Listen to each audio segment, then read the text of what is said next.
That's the problem with a posh voice. It's got limitations. Can't sound scary with a voice like this. Can't sound sexy, all right? Now, I don't like talking in the bedroom. I think that sex should be a swift, silent, and clinical procedure at the best of times. Whenever I do try and talk, it's always a disaster. I was... No, shit. No, I wasn't. No, I wasn't. This is very important. A bit of housekeeping again.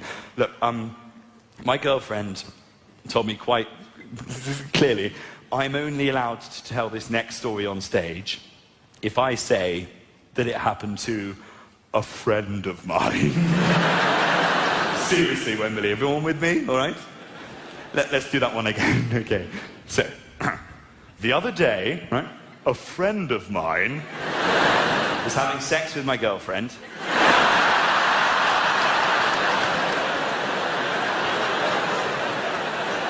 I was doing the sex. That's her bum, not her head, sir. And then there.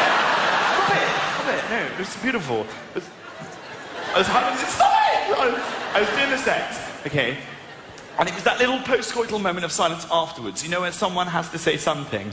I heard myself saying the least sexy thing that has ever been said in a bedroom. It was like one of those slow-motion moments where I couldn't cram the word back into my mouth. It was awful. I heard myself finishing, and as I came, I went,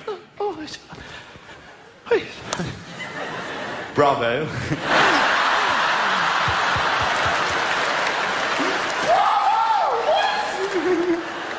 No, Jack. The worst thing you could say. It's not the worst thing, all right? The worst thing, I got this one mate, right, who's like a proper, like, geezer. He's like proper, like, ooh, fucking lads on tour, called Rory Haddon Payton.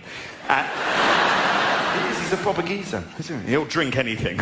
This one time, oh God, he downed an entire glass of red wine with fish. YOLO. No, sorry. He got drunk. And as a joke with his girlfriend, as he came, he went, Danone. Definitely worse. Oh, I love telling that on stage and then looking around the crowd at all the blokes in this room and realising there is not a single man in this house this evening that will not consider saying that now. Other than maybe Stewie Potts over here, eh? Doesn't want to wake her up. In front of your father? Seriously, yeah, cover his ears. Eyes on you, pal. No, I was telling that to Stewie boy. I was telling that story the other day. That Bravo one. I was doing a charity gig. I do quite a lot of gigs for charity because I just care.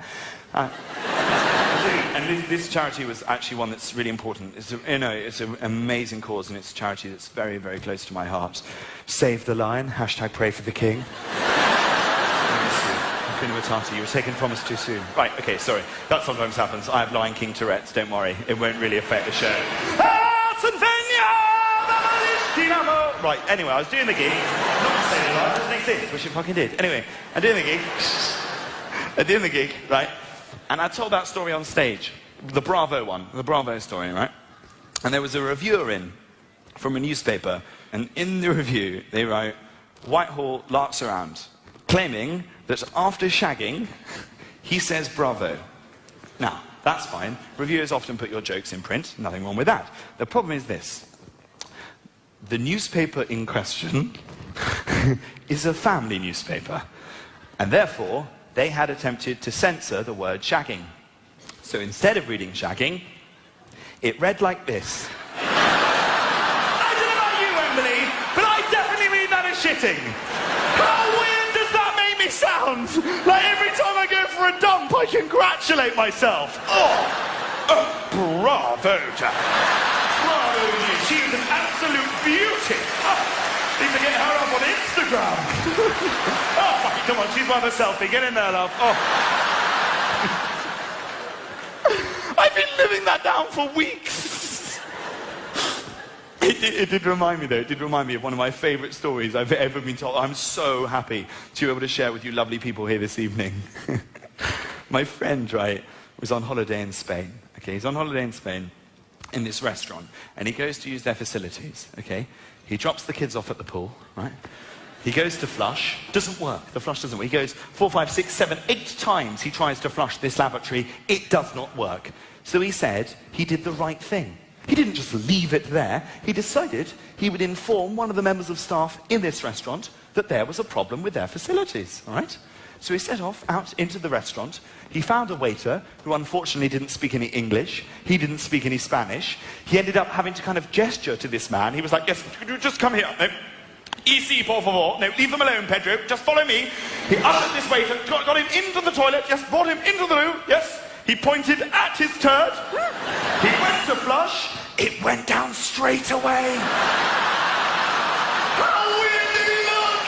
Like he just invited a waiter into the toilet to say goodbye to his shit. Come on, let's give it a proper send-off. In you come. Yep. Rule Britannia! Britannia rule the waves!